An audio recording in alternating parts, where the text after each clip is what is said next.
tatra śabdārtha-jñāna-vikalpaiḥ saṅkīrṇā savitarkā samāpattiḥ.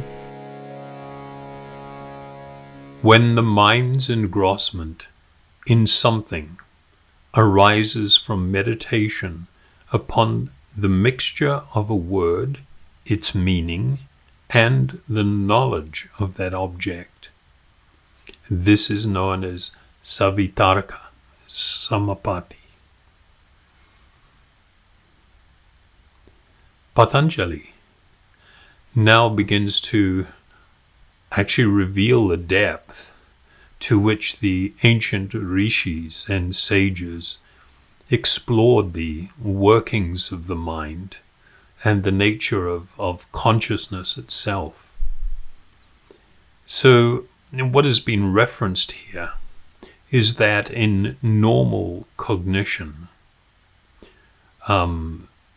the average person experiences what is often a conflation of different and distinct functions of the knowledge acquiring senses that one is using, the memory of associated thoughts, and of sound. Now, to illustrate this reality, Vyasa, he uses the example of a cow. He points out that there are in fact three associated features of this word, or rather of this object. So the first is the sound, śabda, of the word cow. So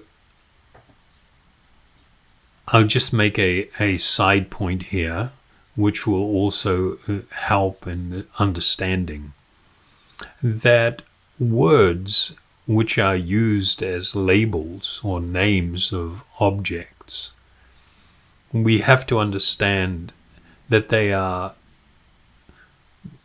socially agreed constructs, meaning that within a particular community where there is a shared language, people have an agreement that certain syllables or certain sounds represent certain objects. And of course that does not apply universally.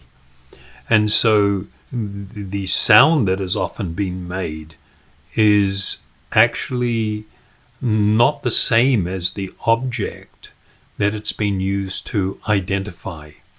And I'll give you an example using the example that Vyasa has used, the cow. In India and in Sanskrit, the word that is used for cow is go. So when a person from that region hears that sound, they immediately, the image or the recollection of a cow springs to mind. But in English, if somebody says go, then a person thinks that they are referencing a verb, an activity, which means to go, literally meaning to proceed on some course, go to, or etc. And so even though the same sound is being used, the meaning is not the same. That these are socially agreed meanings.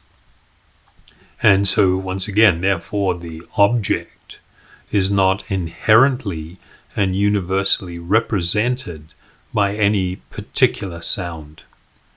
Yet, for most people, a sound is considered inseparable from the object. Like if we're going to use the English word cow, anybody that speaks English, when you say cow, there is an image that immediately springs to mind. And that image cannot be separated from that sound. Every time that sound is used, that's what springs to mind. What's happening is that there is a stored memory, that when we were taught this sound and was connected with a particular object, this becomes stored in the memory.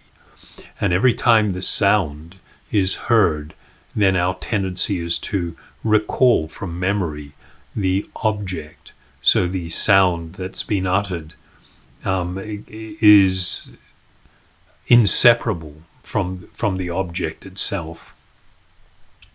So this was the first, and going back to the bigger picture here, Vyasa, using the sound, says there's three associated features of this word.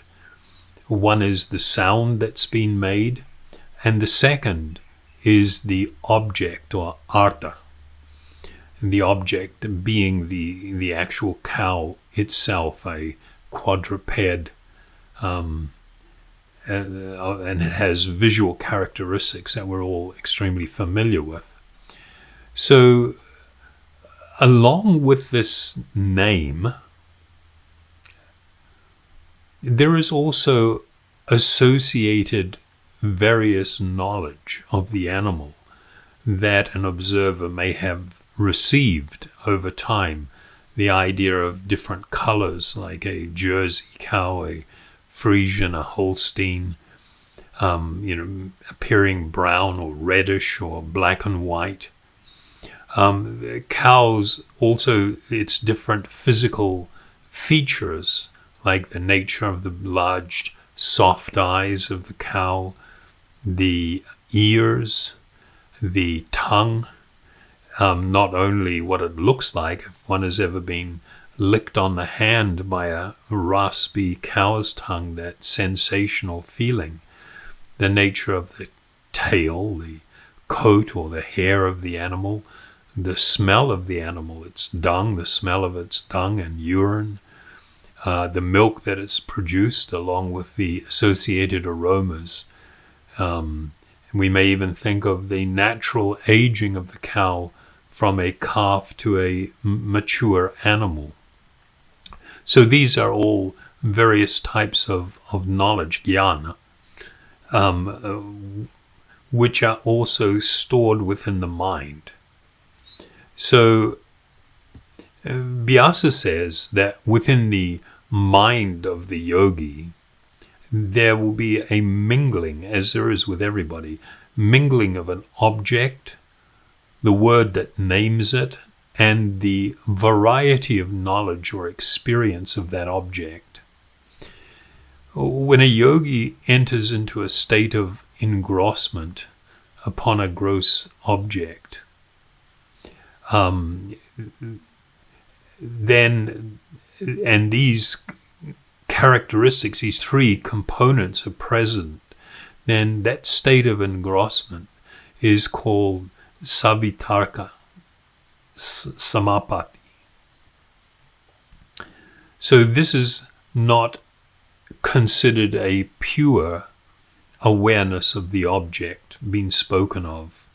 This is not a pure awareness alone, because there is the very subtle mixing of the sound that we hear, the memories or ideas related to the object itself and the object. These things are all mingled together, and we are generally unaware that these things that this is occurring, that this is what is taking place.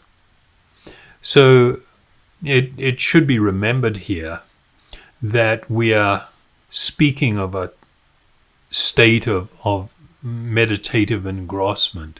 We're not speaking about a thought process or the conventional thinking about an object which occurs in an uncontrolled mind. The experience being referred to here is savitarkā, samāpatti.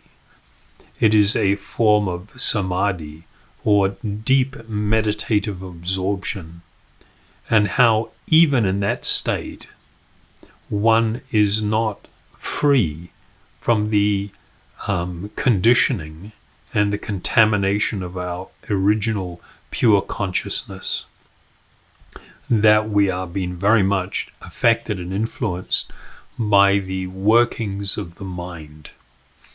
So the yogi's awareness of this conditioned state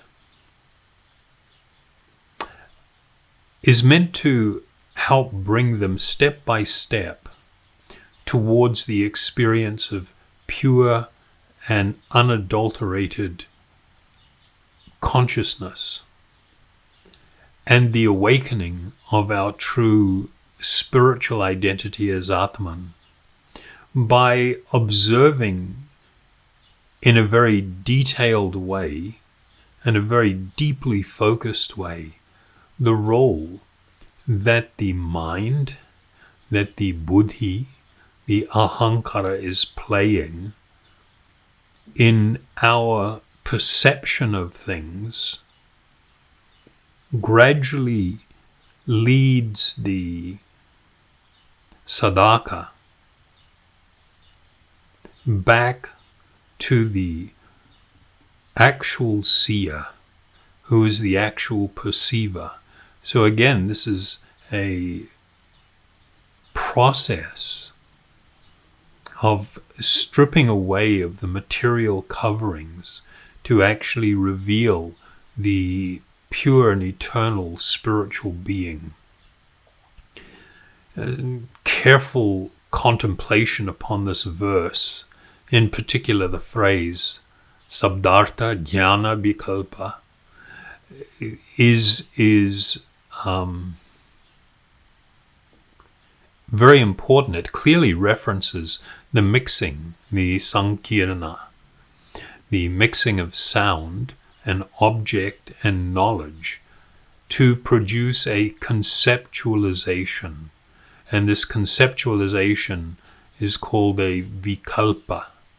As we've previously mentioned, vikalpa is one of the vrittis which the yogi is seeking to try and corral and to stop and to become free from, in order to have perfect and pure perception. So the mixing of the sound, the object, and the knowledge, it does produce this conceptualization, this vikalpa, which we understand to factually be different from the object itself.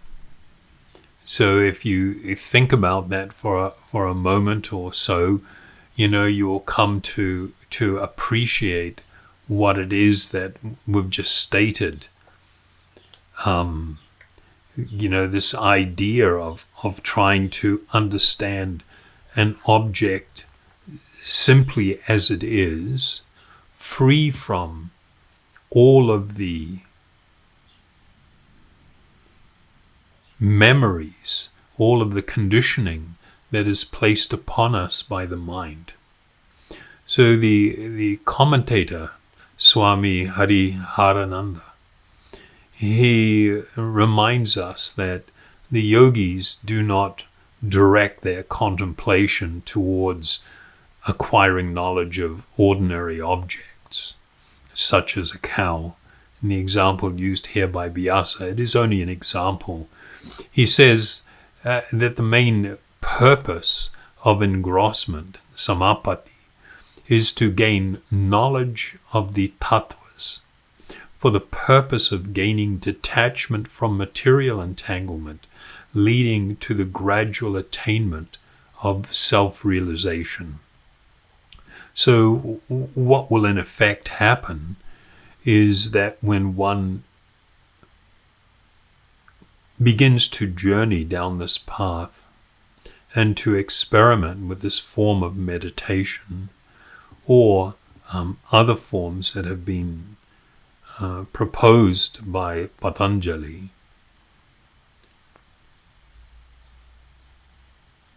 one begins to recognize and realize the dreamlike state of material existence, how the living being caught up and covered by the material energy, the consciousness becoming polluted. One lives out what is considered a life, the period between a birth and a death. We reference this to being our life, when in fact it is not. It is simply a series of events. The life is what we brought to that experience, and the life is what will leave it and continue. But during that time period, all of these things that we take to be important and real are actually very fleeting and temporary, and therefore considered illusory.